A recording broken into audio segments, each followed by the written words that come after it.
दोस्तों, जगन्नाथपुरी मंदिर के बारे में तो आपने सुना ही होगा। इस मंदिर की गिनती हिंदुओं के 4 धामों में की जाती है। आइए जानते हैं कुछ रोचक बातें इस मंदिर के बारे में। नमस्कार दोस्तों, स्वागत है आपका हमारे चैनल त्रिशक्ति पर। आज हम बात करेंगे जगन्नाथपुरी मंदिर की।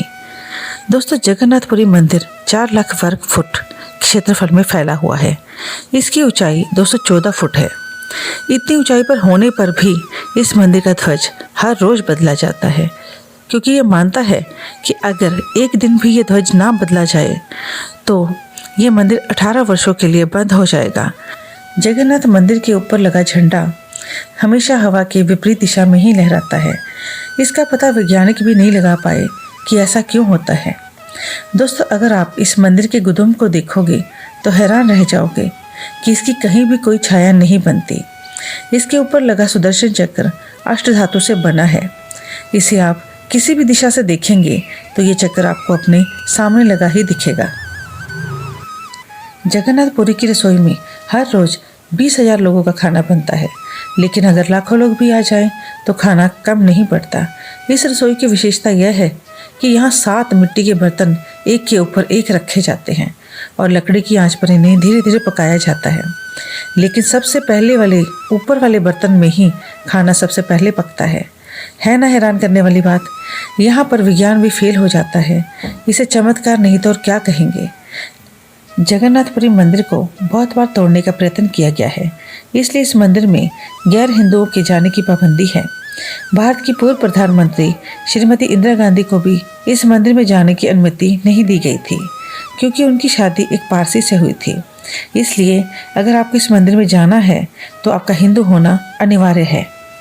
पुरी को धरती का वैकुंठ भी कहा जाता है। जगन्नाथ जी के दर्शनों से लोग पाप मुक्त हो जाते थे, तो यमराज जी ने भगवान जगन्नाथ जी से कहा कि हे भगवान, मानव कैसे भी अच्छे बुरे कर्म कर बाद में आपके दर्शनों से पाप मुक्त हो जाता है। इस तरह तो कोई भी अपने बुरे कर्मों का फल नहीं भोग पाएगा। तब जगन्नाथ जी ने यमदेव से कहा कि आप मेरे मंदिर के मुख्य द्वार की तीसरी सीढ़ी पर लेट जाएं। जो भी मेरे दर्शनों के बाद इस शिला पर पैर रखेगा उसके सारे पुण्य खत्म हो जाएंगे। फिर आप उनको उनके कर्मों का फल दे सकते हैं। इस शिला को यमशिला कहा जाता है, जो कि काले रंग की है। जब आप जगन्नाथ मंदिर के अंदर जाते हैं तो वहाँ समुद्र की लहरों की आवाज़ नहीं आती, लेकिन जैसे ही आप बाहर आते हैं तो लहरों का शोर सुन सकते हैं। यहीं पास में बेड़ी हनुमान मंदिर भी है, जहाँ पर भगवान जगन्नाथ जी ने हनुमान जी को सोने की बेड़ी में बांधा हुआ है। कहते हैं कि समुद्र देव जगन्नाथपुरी जी के दर्शनों के लिए कई बार मंदिर के अंदर आ गए, जिससे कि मंदिर का नुकसान हो जाता था। भगवान जगन्नाथ जी ने हनुमान जी को ये कार्य सौंपा कि समुद्र देव मंदिर के अंदर ना आ सके, मगर जब रथ यात्रा निकलती तो हनुमान जी दर्शनों की चाह में यात्रा के पीछे पीछे चल पड़ते। उनके पीछे ही समुद्र देव चल पड़ते, जिससे कि बहुत भारी नुकसान हो जाता था। इसी से परेशान होकर जगन्नाथ जी ने हनुमान जी को सोने की बेड़ी में बांध दिया और वहाँ पे हनुमान मंदिर बना, जिसे बेड़ी हनुमान मंदिर कहा जाता है।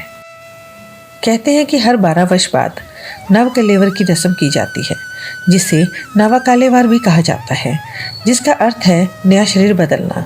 नई मूर्तियाँ एक विशेष प्रकार के नीम से बनाई जाती हैं और इस नीम का पता भगवान खुद सपने में आकर बताते हैं कि कौन से नीम की पेड़ से ये मूर्तियाँ बनेंगी।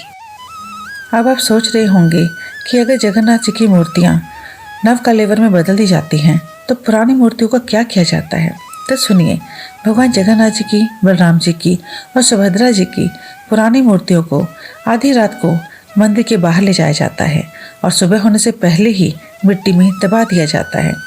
जगन्नाथ जी की मूर्ति को पिछले जगन्नाथ जी की मूर्ति के ऊपर ही दफना दिया जाता है।